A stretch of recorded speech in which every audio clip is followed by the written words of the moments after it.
Hello mga kaprobinsya, magandang araw po sa inyo. Yung mga baka namin nauhaw na. Umaga, tanghali at saka hapon kami nagpa-didi sa kaila. Kaya tuwing umaga, yan andyan na sa pintuan. Bu!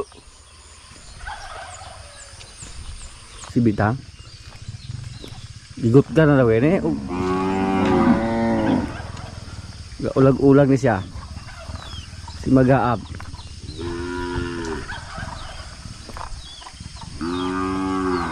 Got ka na lagi Jo. Daghan din siya gatas di ay. Daghan siya gatas ha.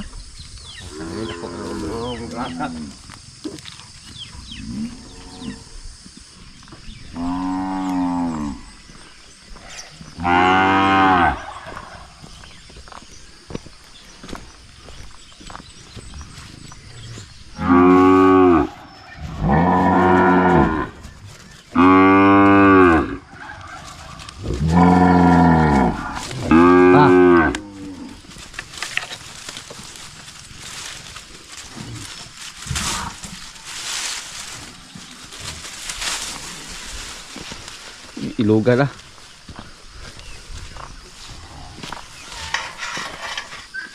Tira. Ay. Wah. Sa ulo kay kuha. Marami silang gatas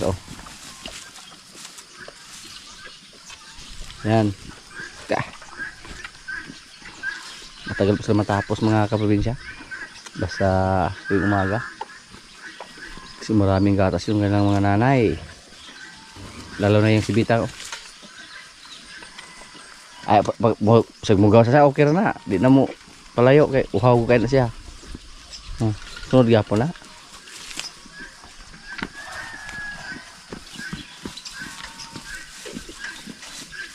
Kana lagubo ko jo, abot ko din lagubo. Beng, lagi kaluis mama ni mo Beng.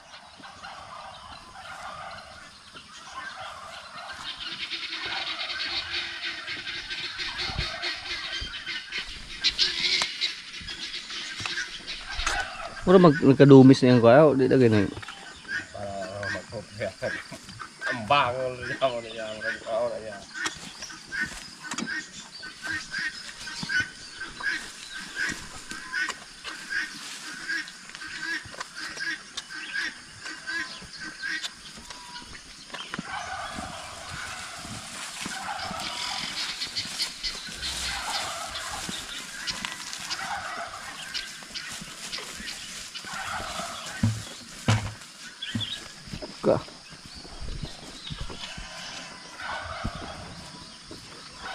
Nagbula yung baba niyo.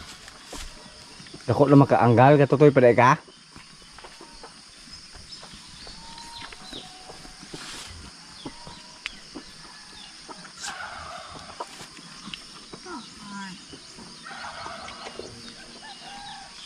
Bibing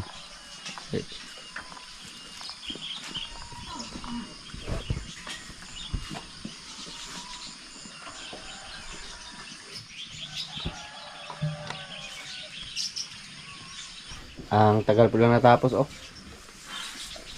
lalo na yung si Bibing kawawa yung nanay.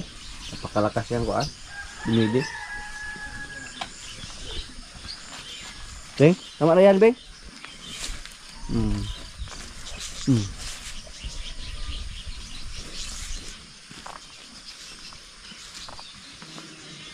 Tapos ka na Beng. Kunting tiis lang Beng ha. Tang, kunting tiis lang Tang. Iwalay natin si Bibing para hindi ka na magtiis.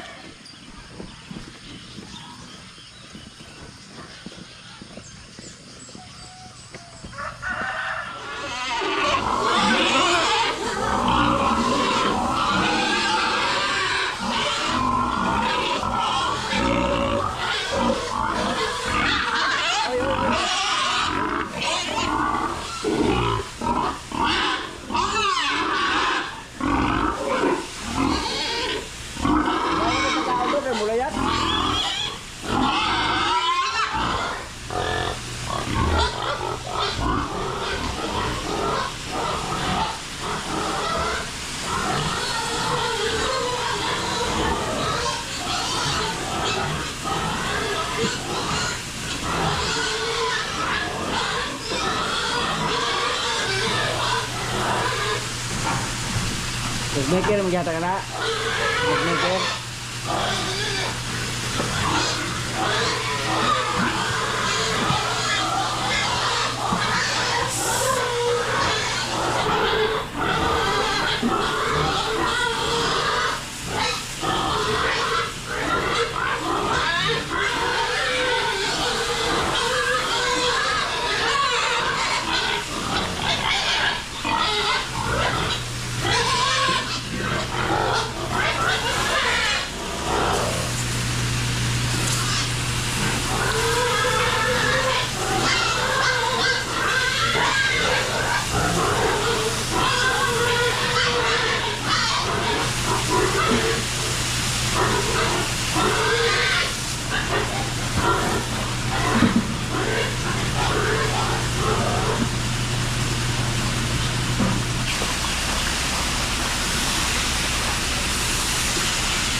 Yung ano?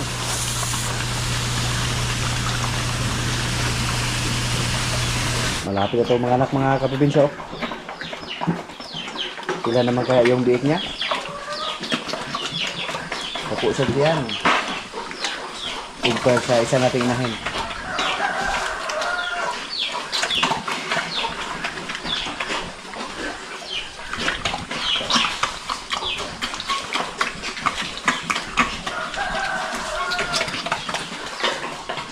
Yung isa dito, kain lang ng kain. Hindi pa namin alam kung buntis ba siya o hindi. Ito po. Pero yung isa mukhang buntis na yan. Oh. Malaki namin yung tiyan niya. Yung isa lang nating baboy dito ang sigurado. Ang buwan pa lang mula sa pagkasasakyan niya. Nung una nakala naman namin na buntis siya kasi matagal po siya bago naglanyo ulit.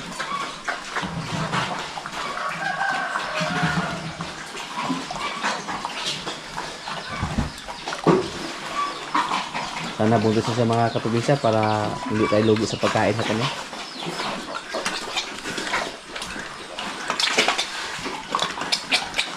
Buuin nga yung sumudong para makaon na yung mga rapor.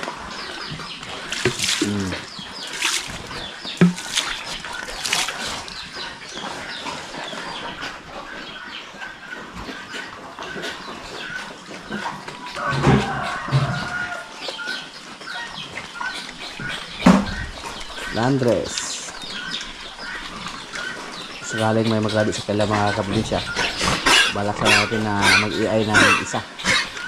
Yung Landres din na simili ang gamitin natin.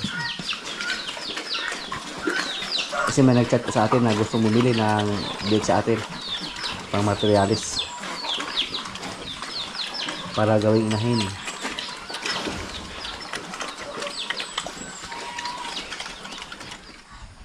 Yung mga kambing namin, oh, relaxing lang. Si Dayan, isa lang yung nabuhay sa mga anak ni Dayan, mga kaprobinsya. Na disgrasya yung dalawa yung anak. Hindi naman namatay dahil sa sakit, na disgrasya lang.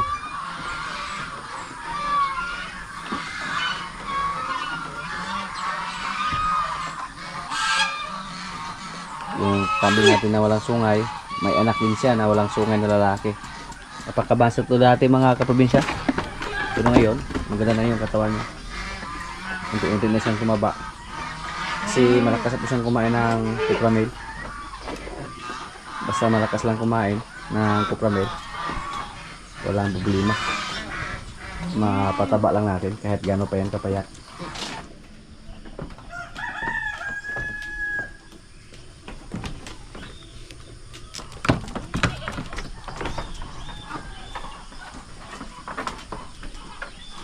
George, Nasa George.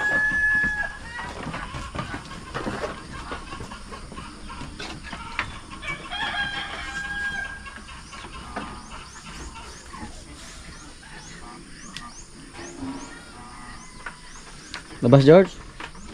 Ay, nagpanungan ako dyan ha.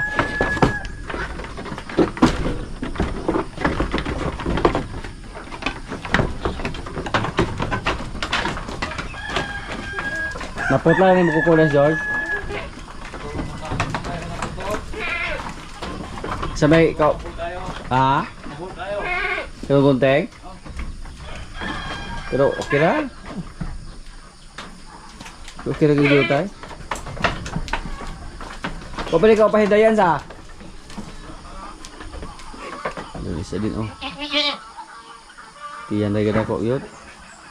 Isa lang yung kanyang anak dito mga kaprobinsya. Yung ating kambing na malaki yung tiyan at parang buntis. Isa lang yung na-produce na, dalawa pala yung na-produce na dito sa atin na inahin. George. Ito si George mga kaprobinsya, takot lang siya sa tubig.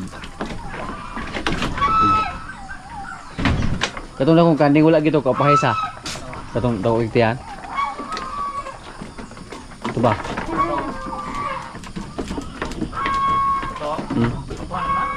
Apa na? Pero wala lagi na manabdos.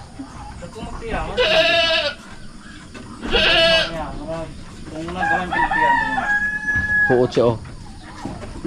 Asulay na nato na di na baligya kay mura pog nigutok ni entiyan ayan tutoy sa. Si Dayan pa wala ka upahay anay.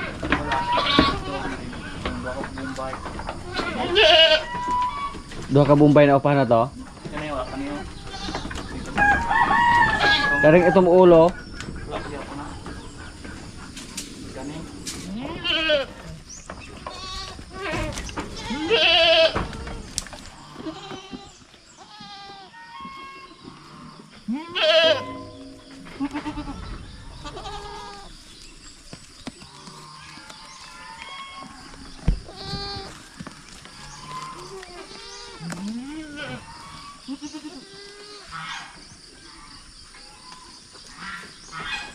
Yung mga kambing mga kaprobinsya na may halong native base po sa ating espiritu dito, mataas po mga resistensya nila, hindi po sila basta-basta mamatay dahil sa sakit kahit ganito yung sistema natin. Hindi ba disinti, hindi disinti yung bahay nila, hindi katulad sa mga ibang kambingan na makikita natin na mga plastic mating yung mga sahig.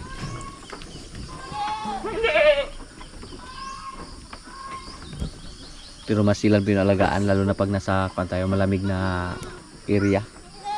Katulad dito sa amin na minsan napakalamig dito. Hindi yan pwede dito. Yung mga ganyang klaseng kambing na mga pure, mas maganda yung may halong native. Tingnan niyo po, kahit mga maliliit lang yon pero mataas po yung mga resistensya nila.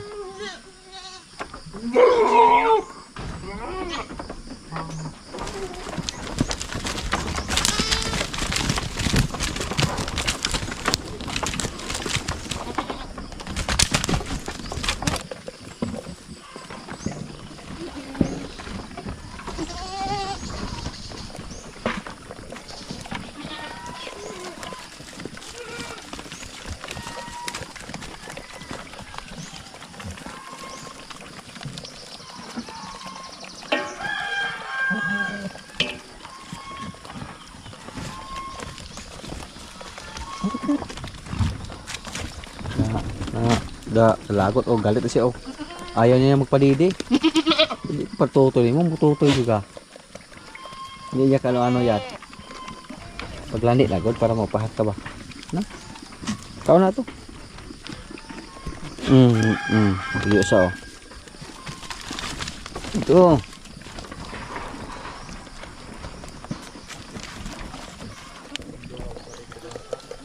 Asa ka na eh?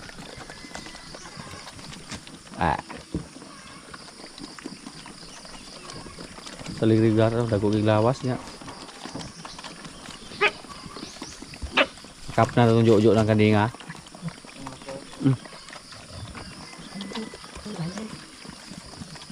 Ayong maaya daw ipagawas ng kandingan ng bayi o kanilang tutyan. Tulo mo sa kapunta ba? Dili mo na ibutas turong. Oh, luoy man na siya kayo. No, kita bang nagtutoy o di na ba isa patutoy unta?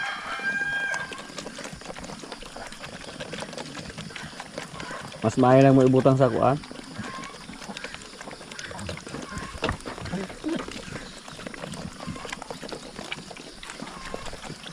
Ilagay namin sa kulungan yung blackhead natin mga kaprobinsya. Kasi pag kulungan siya, dumidi sa kanya yung ibang mga kabing natin. Tapos yung isa na blackhead, yan, pasol namin yan doon sa labas. At saka yung dalawa na lalaki doon na palagi naman pinapasol, yun naman ang ipasok namin doon sa may bakod. Okay na yun. Mataba na yung dalawa. Pwede na silang ibalik sa bakod.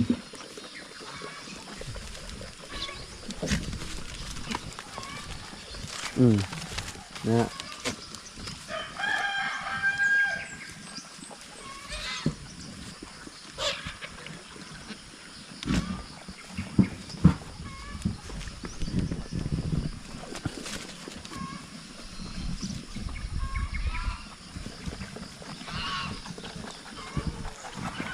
yun, so malaki na mga kaprobinsya pero hindi kumain ng kupramil.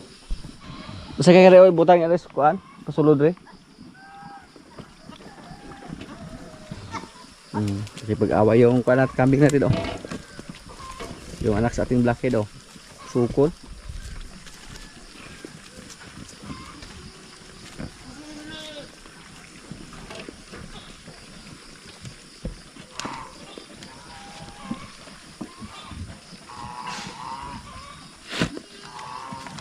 Kulang hiya mga kaprobinsya oh. Wagi ulaw. Dako na kasi lawas. Salig nagtutoy sinahan. Sigapan pa siya.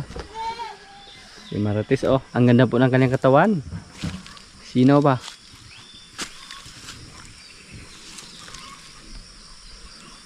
Pero hindi pa siya nagrandi. Itong si Marites, 19 months na to. Yung July, mag 2 taon na siya. Malaki na. Pero mas malaki sa kanya si Marimar kasi buntis. Malaki yung tiyan ni Marimar. Hindi po namin ibinalik sa kulungan si Marites para makalakad-lakad siya.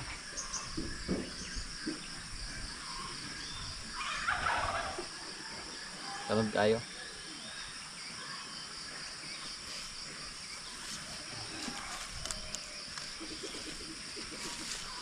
Kung nalalaki lang to mga kaprobinsya, malaking baka na to si Marites.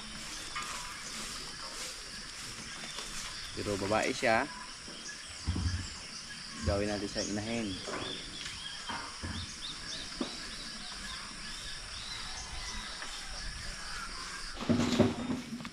Si Marites oh, gusto niya mapahimas.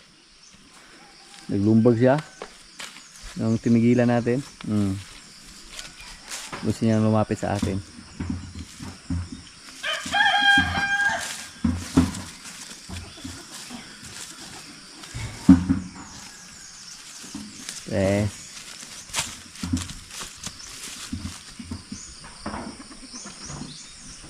Yung isa nating kalaban na si Aula, naka-relax siya.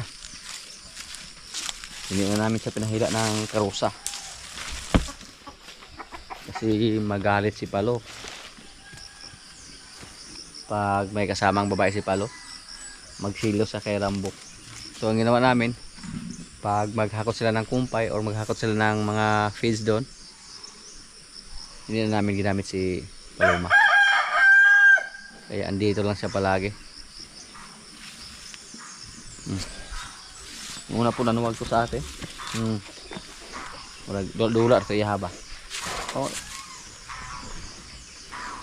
Siya lang ay manigbaho na eh. Nungay gisa nato dahil. Nga. Nungay gisa na ako. palungay.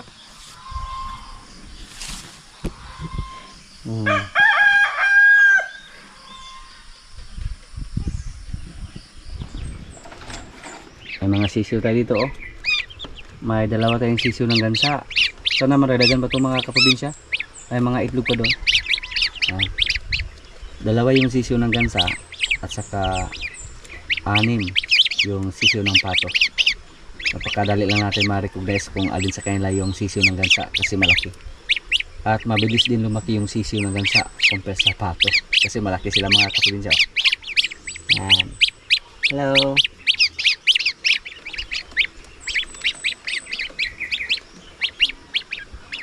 Nalala ko po mga kaprobinsya yung mga gansa natin dati. Inatake ni Mateo. 2 agad yung patay.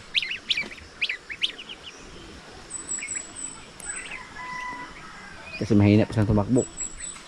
Hindi sila katulad ng mga manok na mailap.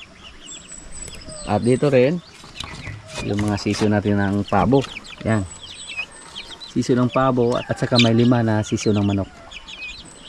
Noong una po inakala namin na mahirap alagaan yung mga pabo. Kasi yun po ang sabi nila. Pag makagat daw ng langgam, mamatay agad yung pabo. Dapat daw pakainin palagi ng sibuyas. Pwede siguro, pero dito sa atin naman, wala naman tayong sibuyas na ibinigay or kahit ano-ano pa dyan. Ang ginawa lang natin, pinakain. Kasi lang po sa experience namin, basta yung mga sisiw mapurga lang, goods na. Mapakain lang ng marami, goods na. Basta hindi masyadong malamig yung panahon. Yan lang po ang sistema namin. Purgahin agad yung sisiw para healthy. Kasi kahit gaano pa yan kadami yung pagkain na ibigay natin or gaano pa kadami yung feeds na ibigay natin, kahit unlimited pa yan, basta hindi natin mapurga, malaki ang posibilidad na matamlay yung mga sisiw at napakadali lang mamatay dahil sa kuan, mga bulati. Bulati po yung pumatay sa kanila. So ngayon napapansin natin na mas masilan pa yung sisiw ng manok alagaan compare sa sisiw ng pabo. Mabilis lang sila dumami. Basta lumaki na sila, matibay po yung resistensya nila compare sa manok. Yung mga lalaki nating pabo dito, naghihintay na to ng panahon para katayin. Yung nasa labas, mga pangkaka ito.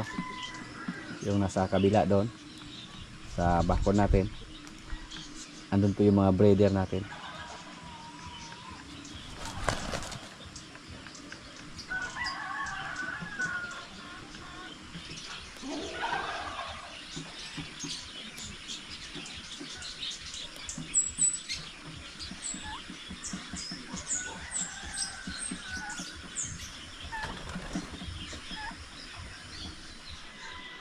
Mga kaprobinsya, kain na po. Ito yung pagkain namin, oh.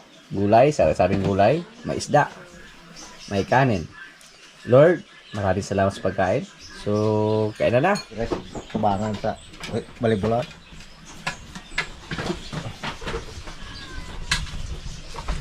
Apike.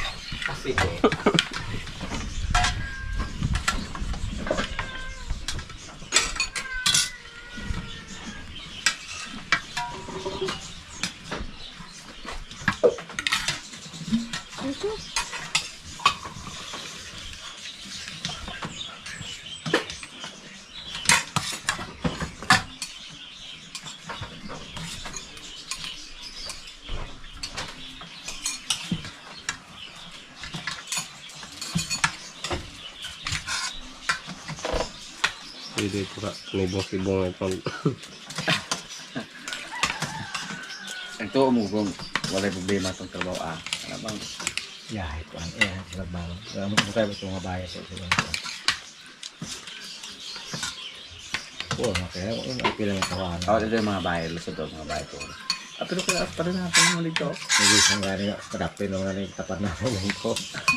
Kasi araw ka rito.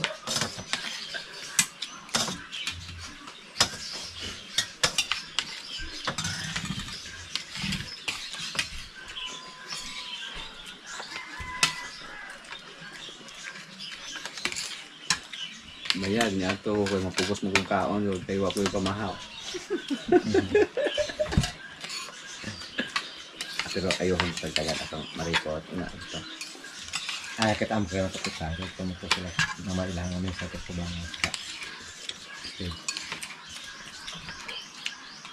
Pero lahi agi to nang pagkatay patay natin.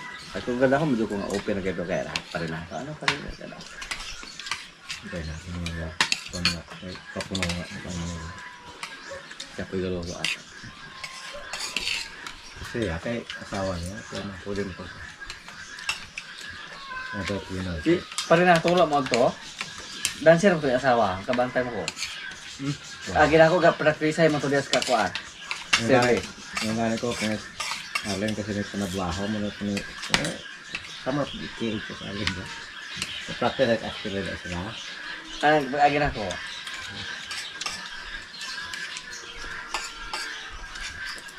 Tagabalik mo. Ano ko? Relax, relax. Kaya gano'n. Palibo.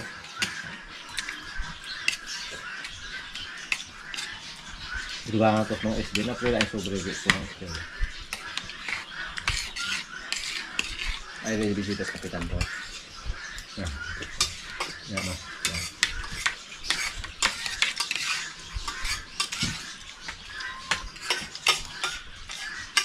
CJ na. CJ. Wala. Pero wala ko CJ. Luya pa kaya po mga budugay ba yung nga. Kalau wala ka ka dire nga. Ah, asa si tatahan na.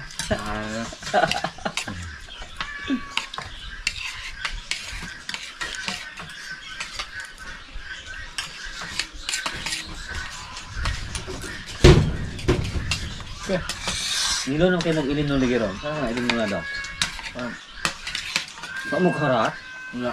Sorry na, makuha. Sabi na nga. Kaya nga bro.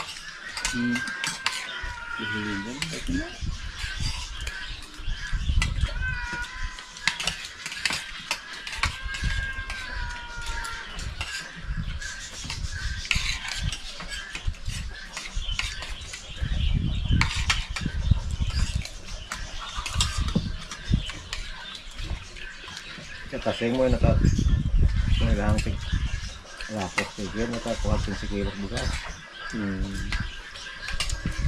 Ini yung atong abodo mo yung kasawagan.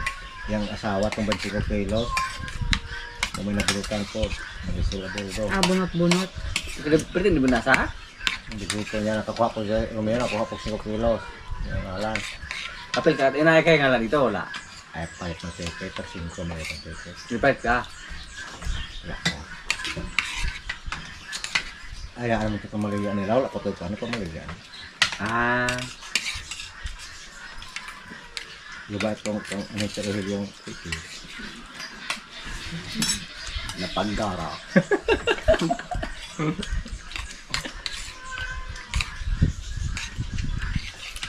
Sige, sana ako pwede makatiket. Sige, sana makatawag eh. Sige ko na yun. Kaswerte mo lang. Tapos yung are kay 20 kilos ya. Primero pa 5 matawag na ito.